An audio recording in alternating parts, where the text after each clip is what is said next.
ಪಟ್ಟಣದಲ್ಲಿ ಫೆಬ್ರವರಿ 27ರಂದು 10ನೇ ಕನ್ನಡ ಸಾಹಿತ್ಯ ಪರಿಷತ್ ಸಮ್ಮೇಳನ ಹಮ್ಮಿಕೊಳ್ಳಲಾಗಿದೆ ಎಂದು ಸ್ವಾಗತ ಸಮಿತಿ ಅಧ್ಯಕ್ಷ ಶಾಸಕ ಹಂಪಯ್ಯ ನಾಯ್ಕ ತಿಳಿಸಿದರು.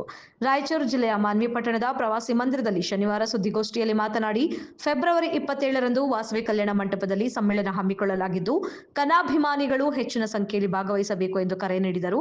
ಕನ್ನಡ ಸಾಹಿತ್ಯ ಪರಿಷತ್ತಿನ ಬಳಗದವರು ಪ್ರೋಟೋಕಾಲ್ ಪ್ರಕಾರವಾಗಿ ಕಾರ್ಯಕ್ರಮದ ತಯಾರಿ ಮಾಡಬೇಕು. ಹಾಗೆಯೇ ಎಲ್ಲಾ ರೀತಿಯ ಜವಾಬ್ದಾರಿಯನ್ನು ಅಚ್ಚುಕಟ್ಟಾಗಿ ನಿಭಾಯಿಸುವುದರ ಜೊತೆಗೆ ಯಾರಿಗೂ ನೋವುಂಟಾಗದಂತೆ ಕೆಲಸ ಮಾಡಬೇಕು ಎಂದು ಸಲಹೆ ನೀಡಿದರು.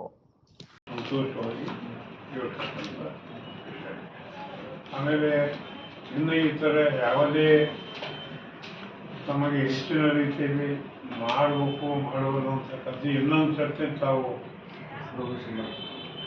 ಪೂರ್ವಭಾವಿಸಬೇಕಾದ್ರು ಆ ಇದರಲ್ಲಿ ಯಾವುದು ಮಾಡಿದರೂ ಒಳ್ಳೆಯದು, ಯಾವುದು ಮಾಡಬಾರ್ದು ಅಂತಕ್ಕಂಥದ್ದು ಮಾಡಿ ಅದು ನನಗೆ ತೋರಿಸಿದ್ರೆ ನಾನು ಅದನ್ನು ಸ್ವಲ್ಪ ಕಣ್ಣಾಡಿಸಿ ನೋಡಿ ತನಗೆ ಒಪ್ಪಿಗೆ ಕೊಡ್ತಕ್ಕಂಥದ್ದು. ಒಟ್ಟಾರೆ ಮಾನವೀಯಲ್ಲಿ 10ನೇ ಸಮ್ಮೇಳನ ಸಾಹಿತ್ಯ ಸಮ್ಮೇಳನ ಭಾಳ ಒಳ್ಳೆಯ ರೀತಿಯಿಂದ ಆಯಿತು ಅಂತಕ್ಕಂಥ ನೀವು ಹೊರಗೆ ಹೋಗುವಂತಕ್ಕಂಥದ್ದು ಆಗುತ್ತೆ. ಹೀಗಾಗಿ ನಾನು ಯಾವುದೇ ರೀತಿಯ ಅನುಕೂಲ ಮಾಡಿಕೊಡ್ತೀನಿ. ತಮಗೆ ಏನು ಬೇಕೋ ಅದು ಅನುಕೂಲ ಮಾಡಿಕೊಡ್ತೀನಿ. ಸಂಬಂಧಪಟ್ಟ ವಿಷಯ ಯಾವ ರೀತಿ ಮಾಡಬೇಕು ಅಂತ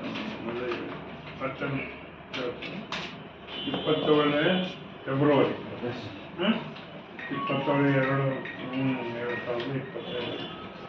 ಯಾವ ಸರ್ ಸಮ್ಮೇಳನ? ತಾಲೂಕು ಸಮ್ಮೇಳನ, ಜಿಲ್ಲಾ ಸಮ್ಮೇಳನ? ಸಮ್ಮೇಳನ ತಾಲೂಕದ, ಜಿಲ್ಲಾದ ಸರ್? ತಾಲೂಕದ್ದು ಅದೇ ಹೇಳಿಲ್ಲ ಸರ್. ಅದು ಗಮನಕ್ಕೆ ಹೋಗೋಣ. ನಾನು